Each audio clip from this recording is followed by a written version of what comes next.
Zombies. They're attacking. My god, they're everywhere.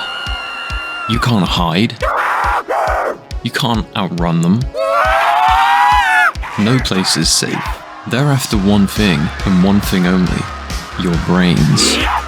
Do not pray for easy lives, my friends. Pray to be stronger men.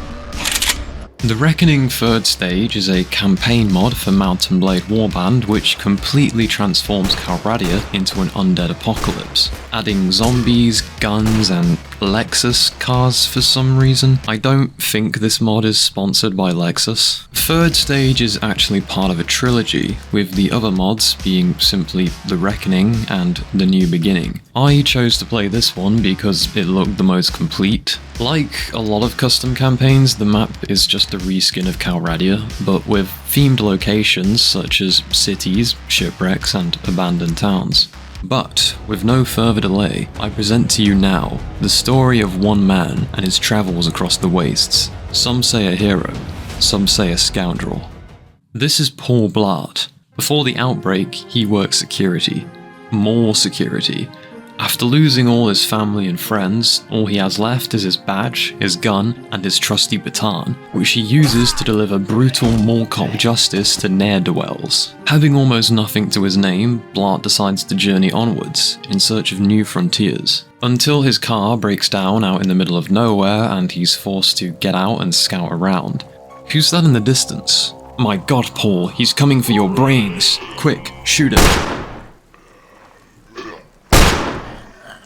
I mean, the gunplay is about on par for a Warband mod. Oh no, not another one. But wait, that's no zombie. That's a man, a living one. After examining Blart for bites, the wandering traveller invites Paul back to his cabin on the outskirts of New Bastion. Civilization, at last. I mean, the people here are sort of civilized.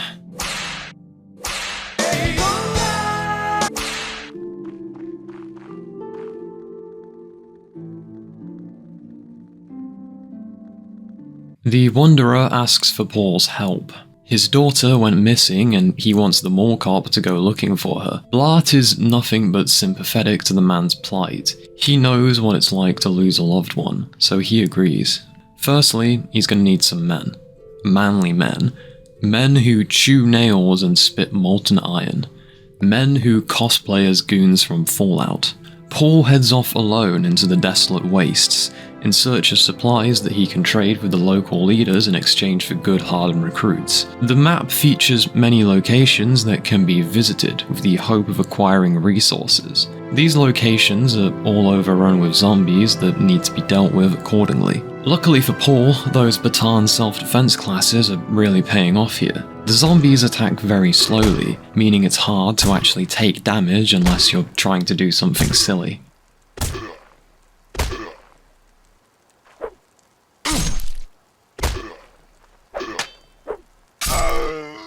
Alternatively, you can just run past all of them and book it straight for the supply cache. How do I pick this thing up? Oh, you press H.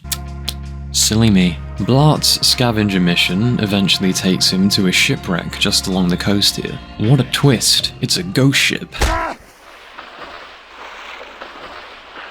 Blart manages to pull off a daring escape by simply pressing the tab key and makes his way back into town. The town of New Bastion, kept in check by the remnants of the US Armed Forces. Once again, the inhabitants are interesting. The sheriff runs this here town. He trades Paul's supplies in exchange for recruits. Now Paul finally has enough heads to get this rescue mission rolling. Next up is the old pub, packed full of bikers, bards, and scantily clad women. And someone else who doesn't quite belong.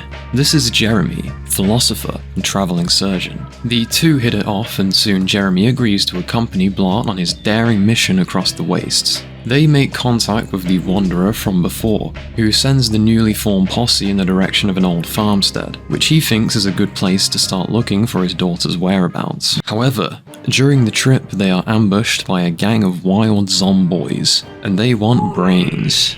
Too bad they're not gonna get any. Jeremy, what are you doing?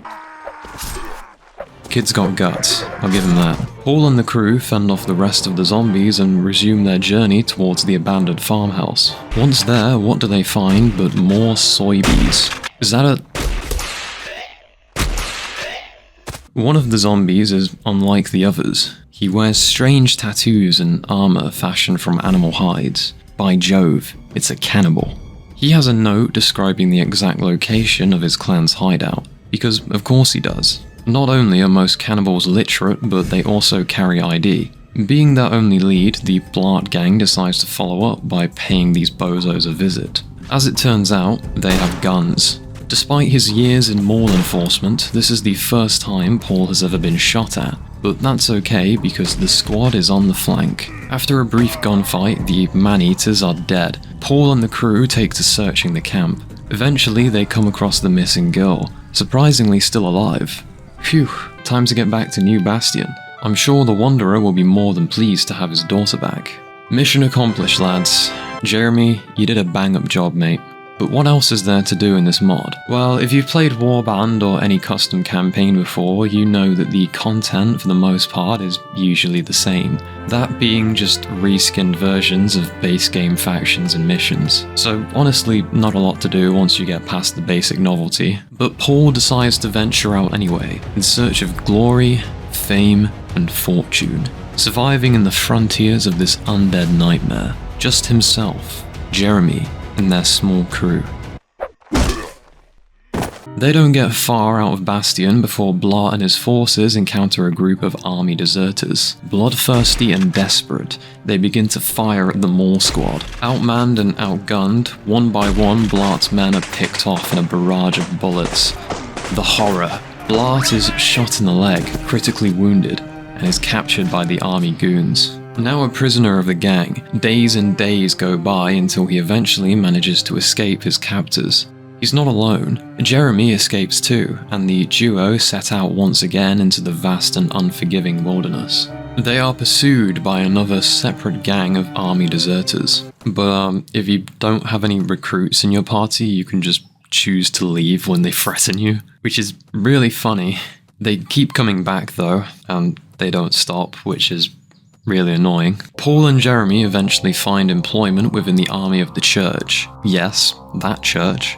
Never thought Paul the religious type, but there you have it. This does not go particularly well either, and the army is soon mowed down by enemy forces. The two are captured again, then they escape again, and then this happens.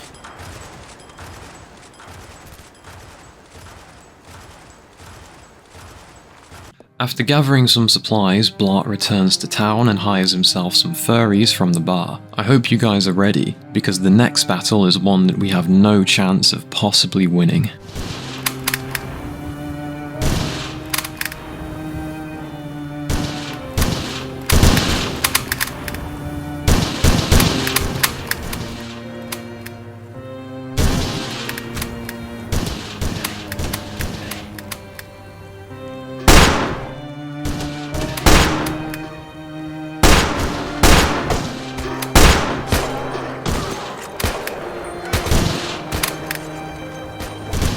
Oh, don't mind us, we'll just be leaving now.